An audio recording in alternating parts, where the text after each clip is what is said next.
दोस्तों आज हम बात करेंगे एक रोमांटिक ड्रामा फिल्म के बारे में जिसे इस साल 2 ऑस्कर्स के लिए नॉमिनेट किया गया है, जिसमें बेस्ट पिक्चर भी शामिल है। इस फिल्म का नाम है पास्ट लाइव्स। इसे लिखा और डायरेक्ट किया है सेलिन सोंग ने। आज हम बात करेंगे इसकी कहानी के बारे में। ऐसी ही और दिलचस्प मूवीज के बारे में जानने के लिए इस चैनल को सब्सक्राइब करके बेल आइकन को जरूर दबा दीजिए। चलिए वीडियो शुरू करते हैं। हेलो दोस्तों, मेरा नाम है अमन और आप देख रहे हैं सिनेमैटिक ज्ञान। Let's get started.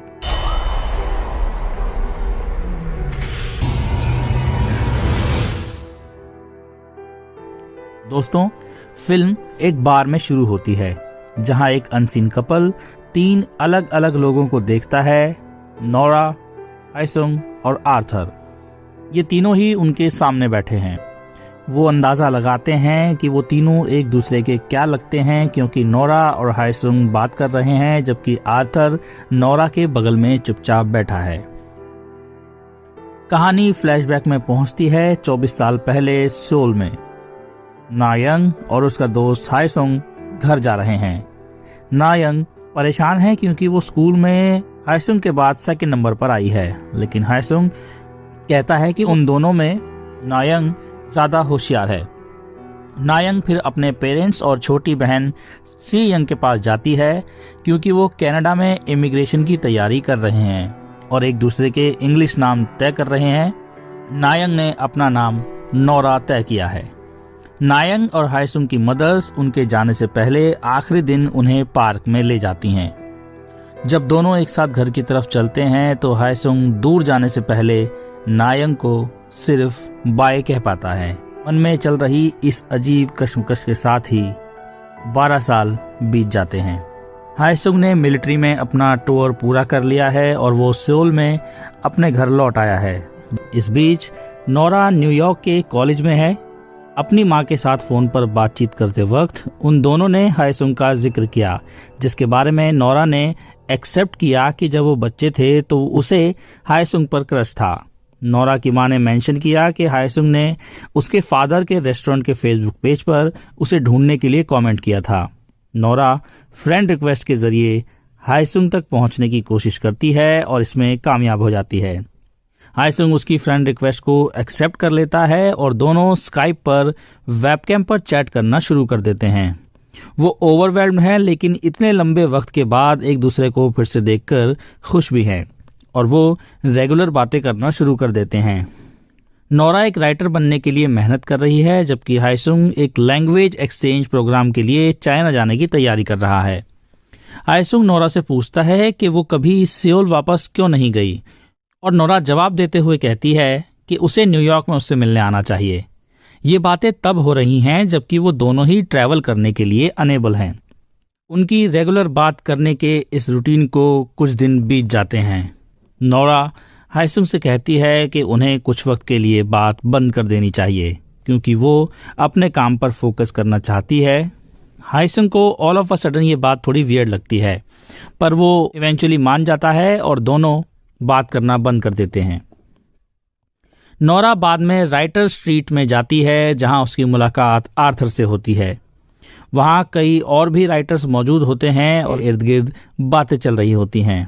जब वो रात में अकेले होते हैं तो नोरा आर्थर से एनयून के कॉन्सेप्ट के बारे में बात करती है, जो एक कोरियन सेइंग से आता है कि कुछ लोग एक दूसरे को पिछले जन्मों यानी पास्ट लाइफ से जानते हैं और अगर कोई अपनी जिंदगी में किसी को यूं ही रैंडमली मिल जाता है तो इसका मतलब है कि वो एक दूसरे को पिछले जन्म से जानते थे।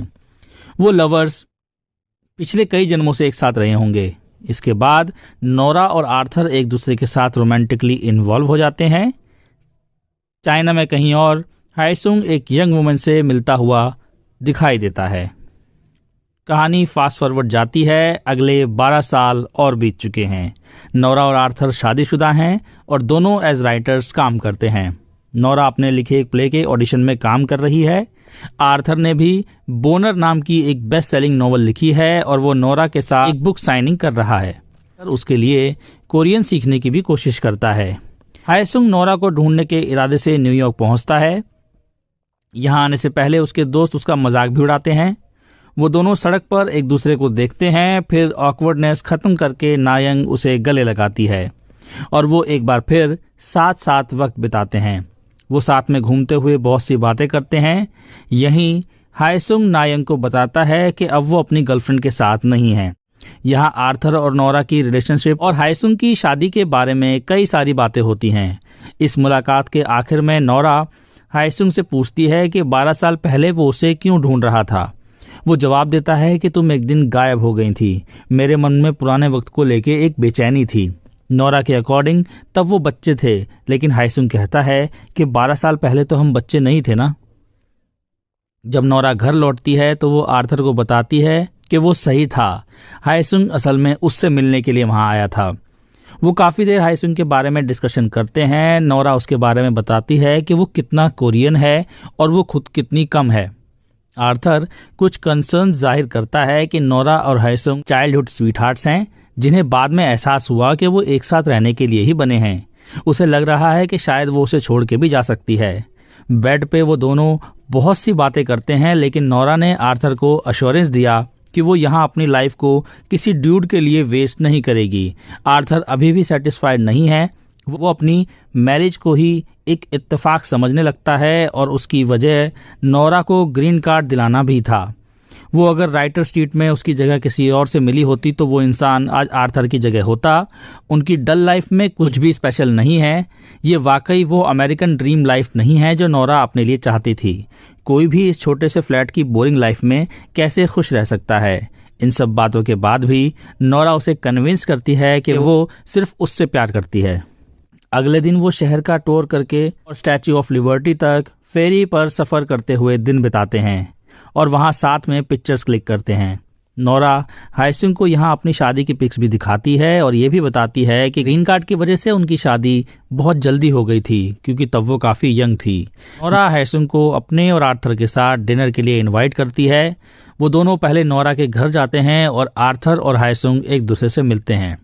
वो लोग बाहर जाते हैं और एक बार में पहुंचते हैं जहां उन्हें ओपनिंग सीन के दौरान दिखाया गया था।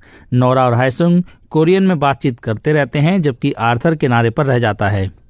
हायसुंग के मन में अजीब ख्याल है कि अगर वो 12 साल पहले न्यूयॉर्क आता तो क्या होता, अगर वो साथ में बड़े हुए होते तो क्या होता, वो शादी करते या नहीं, वगैरह वगैरह।